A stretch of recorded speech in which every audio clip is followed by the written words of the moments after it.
Hi.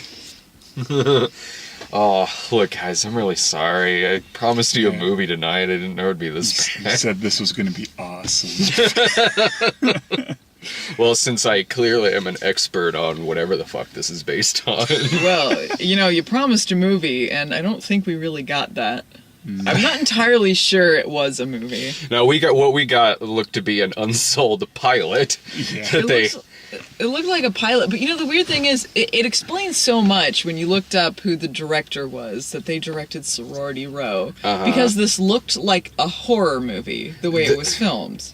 To me, this movie looked like it was really trying to look like a DC Universe movie. It's Batman v Superman kind of thing. yeah, or like any of It was those. just Like, that dark, angsty teen type Yeah. of thing. Like It had, that like, stupid Teen Wolf series. It was like borrowing exactly. from a lot of things. Like, it had the Iron Man element in there, Yes! but it looked so stupid the way they did it. it looks like it's really gray, it's really dark, everything's overcast, but only because it seems like it's just trying to ape that style. But it sort of looks like if they made a TV series that's based in the DC universe, this is probably what it would look like. Yeah. Only it's in theaters nationwide. It only had enough plot for a 45-minute pilot. I kept waiting for when the movie was going to start, and it never really happened. If there's one thing I'll say about this movie, which is a complete train wreck, by the way, it really kind of went by fast. It didn't for me.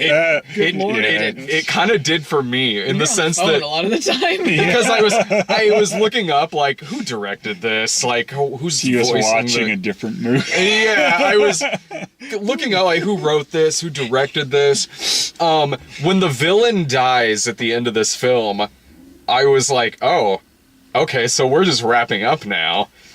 All right, it's one of those movies where it sort of Sucks. like that's putting it lightly. Sort of This movie is awful. This movie is jaw-droppingly I thought bad. this was charming and a nice treat for kids. If the main character's name were not in the title, I could not tell you what it was. He Max was that. Power. Mighty Max.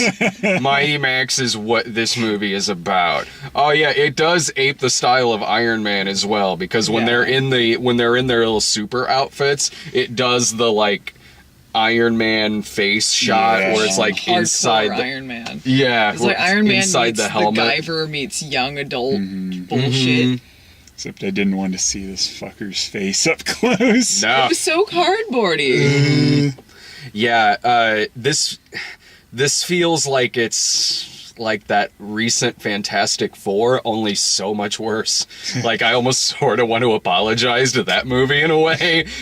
Josh Trank's Fantastic Four is really bad, but the difference between that and this is that it seemed like Josh Trank was trying to make a good movie.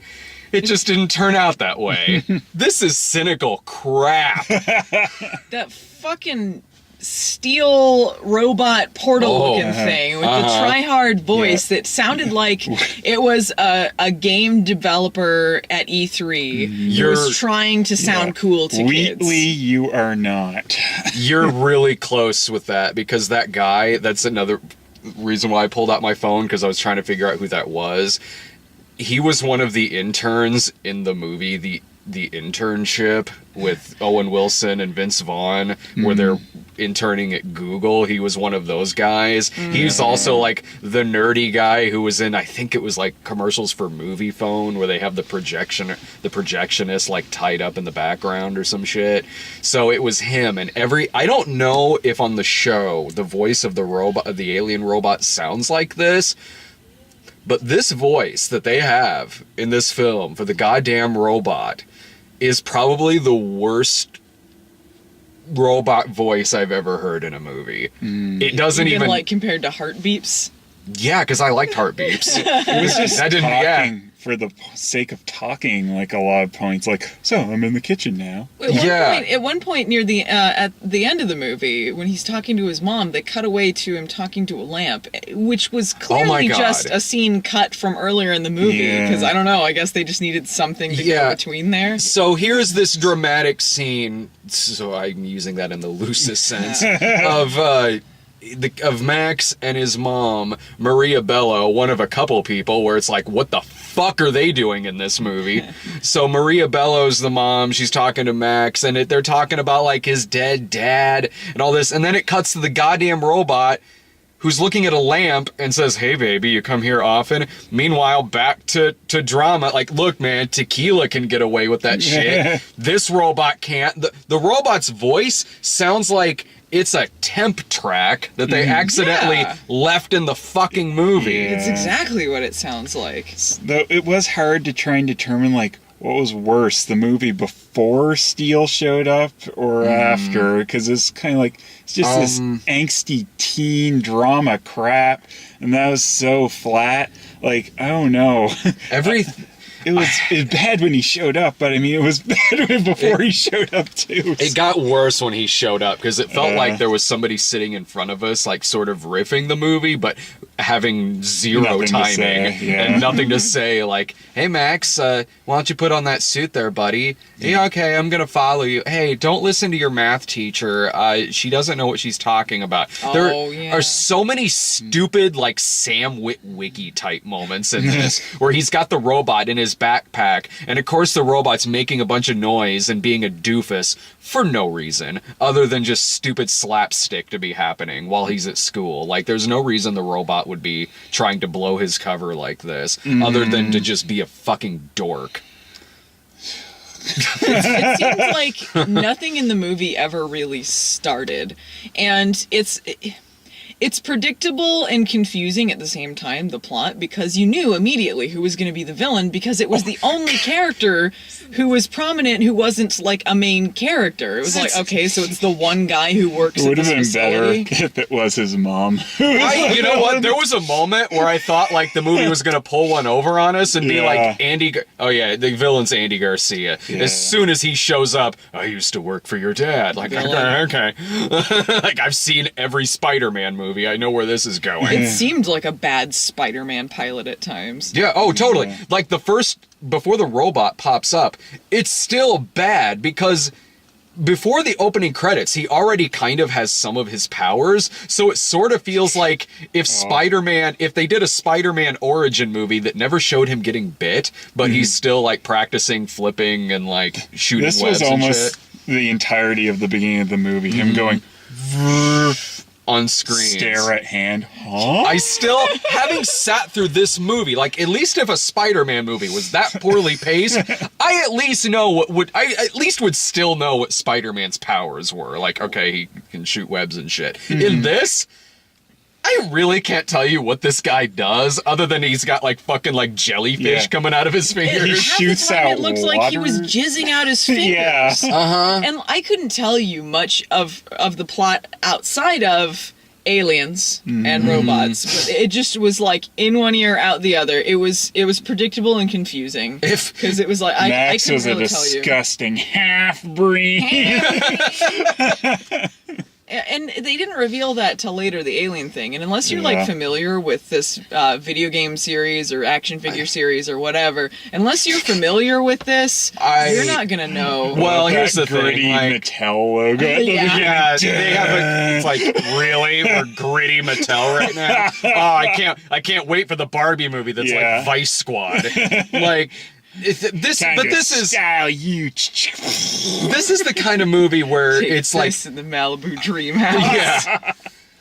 I don't know much about. I really don't know much about the source material, like, at all. But this is the kind of movie where it's like Gem and the Holograms, where, like, I didn't grow up on Gem and the Holograms at all, but even with that being said, I could still look at that movie and see that it's bullshit. I feel the exact same way about this movie. Like, you can I'm looking at a catastrophic mess, and I have no idea why it's in so many theaters. And it's such a small movie. Another thing that's like Fantastic Four, it's such a small movie. Like, the big fight at the end between Andy Garcia and Max Steel is in this, like, leaky, abandoned warehouse. Like how the climax of Fantastic Four was in, like, an underground bunker. This is, like, there's very little locations in this film.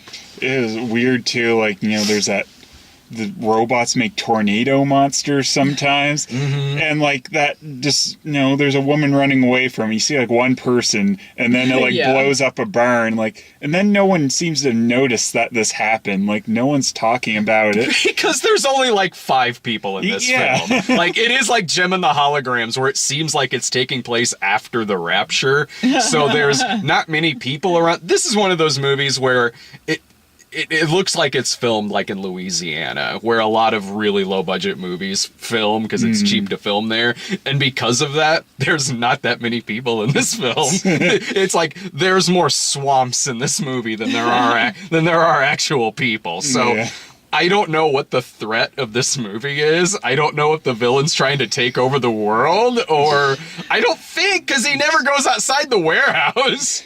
This is a studio interference movie because, like, I was reading a little bit on Wikipedia about, like, the history of this, and this has been, at least since 2009, trying to make this movie. And it feels like the studio told them they wanted every sort of superhero thing and, like, everything in this movie, and instead got nothing, because it feels manufactured of so many parts that don't come to anything. Didn't you say it was going to be, like, Taylor Lautner? Yeah, Taylor Lautner was going to be the lead, and he quit so he could be in Stretch Armstrong, which apparently did not happen either. That happened. That makes so much sense. I can easily see him in this film. Honestly, he has more charisma than this guy. Honestly, he probably would, not probably, he would have been better than this guy. This guy looked like Joshua Jackson crossed with a blow-up doll. Well, when they started the movie, and we don't know anything about the plot, like this character, like me and Phelan, we never saw any trailers or anything, so you don't know his age or his story or anything. And then the mom starts going like, "Oh, this is for baby, sorry," and then we're like, "What?" Like he's like 30, isn't he? Like, both he and the girl, like I don't know what ages they are in real life, but in this movie they look like. Look, just a quick rewrite. Make them college students. That's all you got to do. This is distracting. Like, he only looks about 10 years younger than Maria Bello. The fuck? Like, this movie it's written by Christopher Yost, who has written, like, a lot of animated Marvel stuff. He's written the Thor movies, or at least a couple of them. That includes the new one that's coming out. The one of which Ninja Turtles series? The 2003 one. That one, and this, like, it feels like I could totally believe there's studio interference involved here, but it also feels like I'm watching a first draft. Like, that's totally what this movie feels like. Like, probably what the first draft of what most superhero movies is probably like before they make, that second, third, and final draft. Like, this is just the skeleton of what a superhero film would be, only they decided to just go ahead and film that, because no one's gonna see it anyway. Yeah. The theater was almost empty until, like, a family came in near the end. Otherwise, it was just us. I was so mad at them. Yeah. They sat far enough back. Yeah. Though the kids were laughing at some They parts, laughed at some and it was sad. crappy jokes. Yeah, like... But it wasn't very much, though, so I don't know how much they really enjoyed this movie. The stupid shit the robot was saying, like, "Oh, you gotta change your hamper there, man. Like, the girl might know too much about us. Maybe we should kill her." Like... The hell kind of hero is this? Yeah. Might have been funny if they actually killed her. This is one of our heroes in the movie. Like, it really legit seems like he's suggesting he kill his love interest. She was another weird thing where it seemed like the story started in the middle with her, because even though he met her his first day of school, because she almost runs him over. And she's like, "Hey, are you okay?" And he's meanwhile on the ground acting like he's concussed. And she's just like, "Oh, okay, you said you're okay. Meet me here after school." And at first I kind of missed the intros because I was zoning out, so I was like, do they know each other? Did they meet already? I guess not. Like, Yeah, there was very just friendly nothing too there. quick. No chemistry at all. None. He has more chemistry with Maria Bello. Yeah. It was reminding me of like the worst of Smallville with Clark and Yeah. Lana, like our like paper thin relationship. There are At least she didn't look like Rebecca Black like this lady did. So I kept just thinking, Friday. She still had that like blank look that Kristen Krug would give Tom Yeah. Welling. Like they're very blank with each other. Oh God, there are every scene they have together in this movie includes at least a 5 or 10 second stretch where they're saying nothing. They just they both line. they both have the Yeah. looks of extras in a scene. They don't seem like they would be the main characters. They seem There like are the those. ones like you would immediately forget their face. Yeah, you're like, when are they getting killed off and the real hero comes? Good Lord. It just, I still just can't believe Andy Garcia is in this. Maria Bello. Oh my God! Like, did they just assume they were signing on to like? Well, this will be a next Better. big franchise. Yeah. Even The the hell? opening credits were half-assed. Oh God! Like they 'Cause you were ran like- out of money in the middle of yeah, the credits. it was just like Yeah. it was starting kind of like the Spider-Man credits.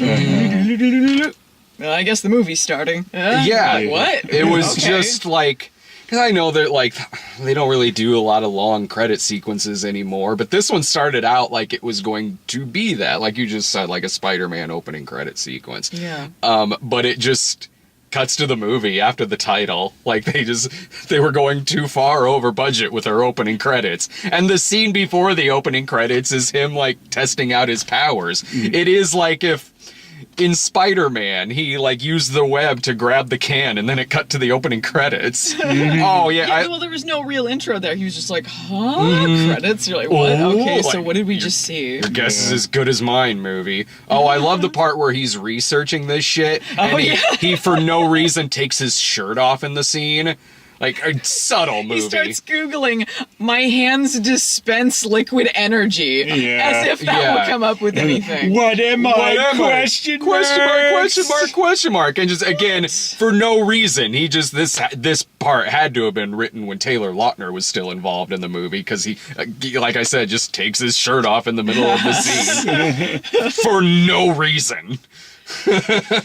Did they run out of money to have any sort of color in this movie? Because it Again- was drained of color. Again, like No, I said, that's- that really seems like they were just trying to make it look like Man of Steel. But or it's any so of not that those. kind of movie. It wasn't gritty, but it wasn't funny either. It was trying to be both, I guess. Trying to be nothing. Yeah. The only kind of effective thing I could say for it, and this is just if I'm stretching, is when they had the scene when he's fighting the giant robot cloud and the tornado starting, and he's in the he's hiding in the warehouse and there's some like action going on. That was okay. And some of the effects were okay with the big cloud with the weird scary face and stuff like that. It's like, okay, that could be something in a different movie. It well, it is. It looks exactly like Josh Trank's Fantastic Four. Yeah. That's so like stylistically, like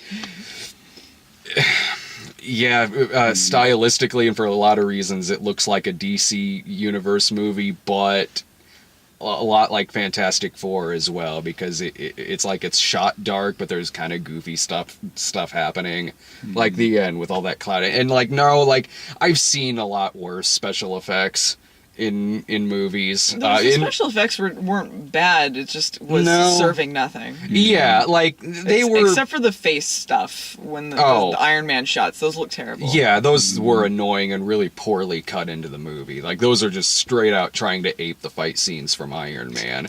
Like the effects are fine, and honestly, like they probably put a little more towards their effects budget because of how cheap it probably was to film where they were filming at in this movie. I feel like at the end the villain looks like the cross between like Lord Zed Power Rangers villain and Dr. Claw. Yeah. When they start doing the Iron Man fight scene at one point, the whole plan to get rid of him is just overload the villain with energy and then he'll explode. It's really simple and stupid. And they have this moment where he starts overloading him, and they just zoom in on like intense faces of them. It looked like a scanners battle where they're like, just intense face battle. Yeah. Yeah, this really did look like the YA reboot of the Guyver. Yeah, it reminded Jesus me Christ. of Guyver and Power Rangers and A lot of different things. It's a lot of different things in a really cheap ass blender that is just shit out into theaters. Like, the only thing that I would have been like, well, I didn't see that coming, is if it did the switcheroo and Andy Garcia wasn't the villain and Maria Bello was. Yeah. Then I would have been like, okay, you got me. I feel like an idiot, but you got me. Tells the soldiers, kill my son. Yeah, I would have been I like, thought, they were going to do that, and then they didn't. That would have been great. I would have loved that. Like, Maria Bello's the villain? Okay, you have my attention, movie. There's so many shots of our lead where he just looks confused and his mouth is gaping, and you could just add like over it. Yeah. Like, it just, like, no expression at all, dead-eyed. Like, this guy, maybe as, like, a supporting character in something, he'd be okay. He wasn't, like, terrible, but he doesn't have any sort of presence to him, so it's not enough to carry this movie. He's terrible. He's not a leading man. He couldn't carry this. He couldn't carry this movie, at least on charisma, like, at all. I mean, this movie ends with him still not really knowing how to fly. This movie ends on a slapsticky shot of him wanting to go one way, but the robot wanting to go another way, And that rips him apart, and he screams that. at Oh my god, that would have been so good. Like, well, they like, did what? not sequel bait this. The jokes are so few and far between, so it's so, like, not anything. Like, it just feels like they're not trying with any of it. There's a bunch of no answers, like, with a bunch of stuff, like why his father is really there, even. Yeah, well, it was all a bunch of mush. Like, all the dialogue kind of mushed together. It was repetitive, but at the same time, you didn't really get anything from it. You're like, I don't know, they're talking about these ultra magnet things or whatever. I guess they're aliens or robots or something. Yeah. And then, I don't know, I guess he's Superman now. And then they kept being so repetitious with the flashbacks. Oh, to the point fuck. where at the end, we know already, we filled in the gaps for things, but then they were like, no, you need to see this now that we've already told you. Like, no, we get it. You don't need to flashback now. You don't need to. That The mystery sucks solved. so bad. Like, if you thought the shit with, like, Peter's parents in Amazing Spider-Man 2 was repetitive and fucking boring, this shit gets insane. Like, I heard you next to me, like, I get it, I fucking get it, I get it. It was so many flashbacks with his fucking dad. Because the fight scene was over. Yeah. All of the answers are already there. What we could glean from it. We still don't. We know fuck all about the backstory with the aliens and shit. But any of the other He stuff, crashed we on know. the planet with his little aliens, or his robot sidekicks. Like, anyway, I'm gonna join a science firm and marry this woman. Like, all right. Okay. Good one, Sherelle. And the mom is, like, telling him all this. We, the audience, already fucking know, but, like, the mom is telling him this, like, and Max is in bed. Again, the movie's over at this point, because the villain's fucking dead. So, like, it's like Maria Bello gets up, and Max is like, Mom, will you read me the story again tomorrow? As you wish. I like, too, at the end where she's just like, anyway, yeah, you're down Schitt's Creek. I don't know what to do for you, but it's time for you to move out. Look, kid, you're 26. You need to move out. Yeah, it's time Get for out you of my to move house. out. You said that. Yeah. God. There were like, when I don't know how long it was into the movie, like, maybe the first 40 to 50 minutes, we had, like, the giggles because it was so appallingly nothing that, like, all the jokes we were making over this, like, underwhelming movie, it made everything hilarious. But after a while, we just couldn't find anything. We all three got very quiet, and then you were on your phone, and I was checking the time, slinking lower into my chair. I was just trying to figure out, like, again, like, how this was happening, because I wasn't, like, texting anyone or anything. I was just like, who directed this? Who fucking wrote this? Who is this fucking actor? Why was this made? Question mark.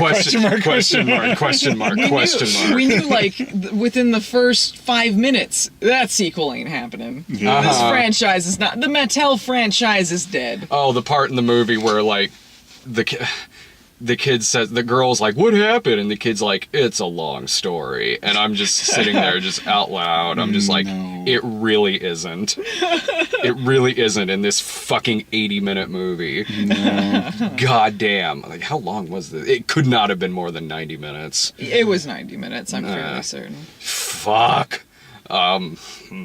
Max Steel is this year's Gem and the Holograms. That is exactly what this movie is. Like, everything about this is more obnoxious than Gem and the Holograms. Like, there were recognizable actors in Gem and the Holograms, but as much as I liked a couple of the actors in it, I was sort of like, yeah, it doesn't really surprise me that, like, I'm watching Gem and the Holograms and Molly Ringwald popped up in it. In this, there's actors in this, I don't know how they ended up in this fucking film, but, like, it's such a dead zone of a fucking movie. Like,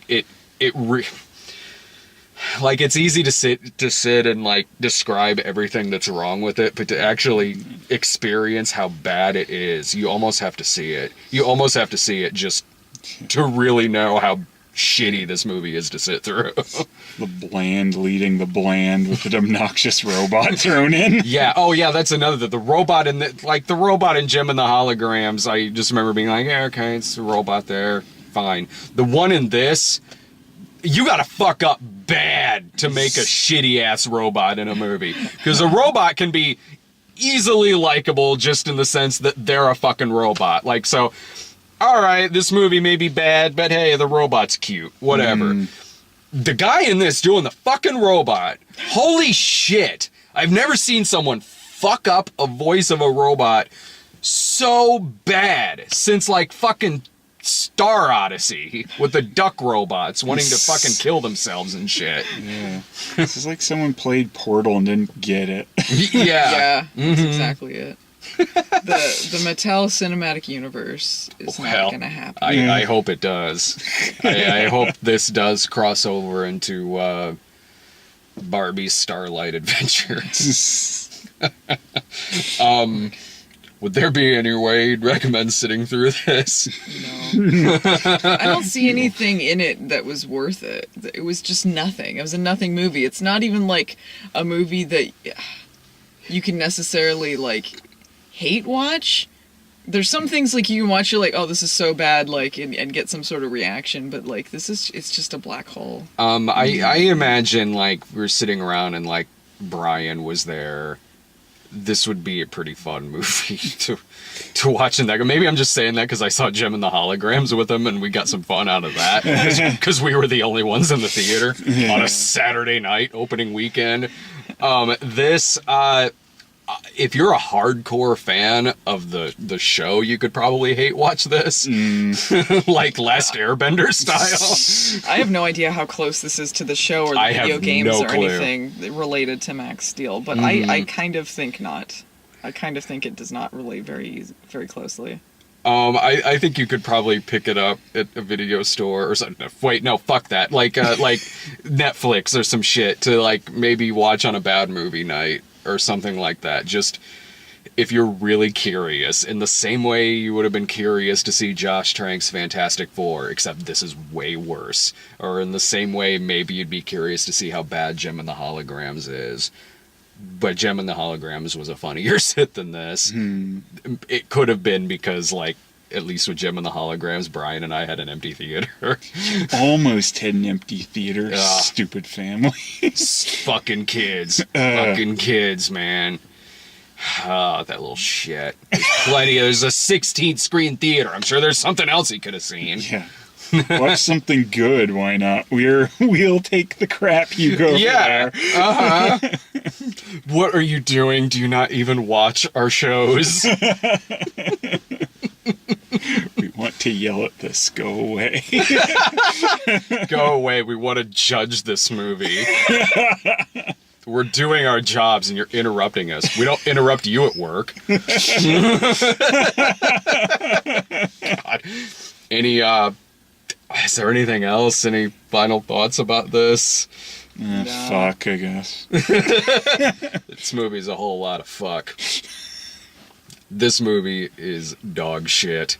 Yeah. It is honestly exactly what I thought it would be, because I did see the trailer. It did not misrepresent this movie. I saw that stupid teen angsty crap. Yeah, it's just like, oh, it's one of these. Vanished was a way funnier movie. Yeah. All right. See ya.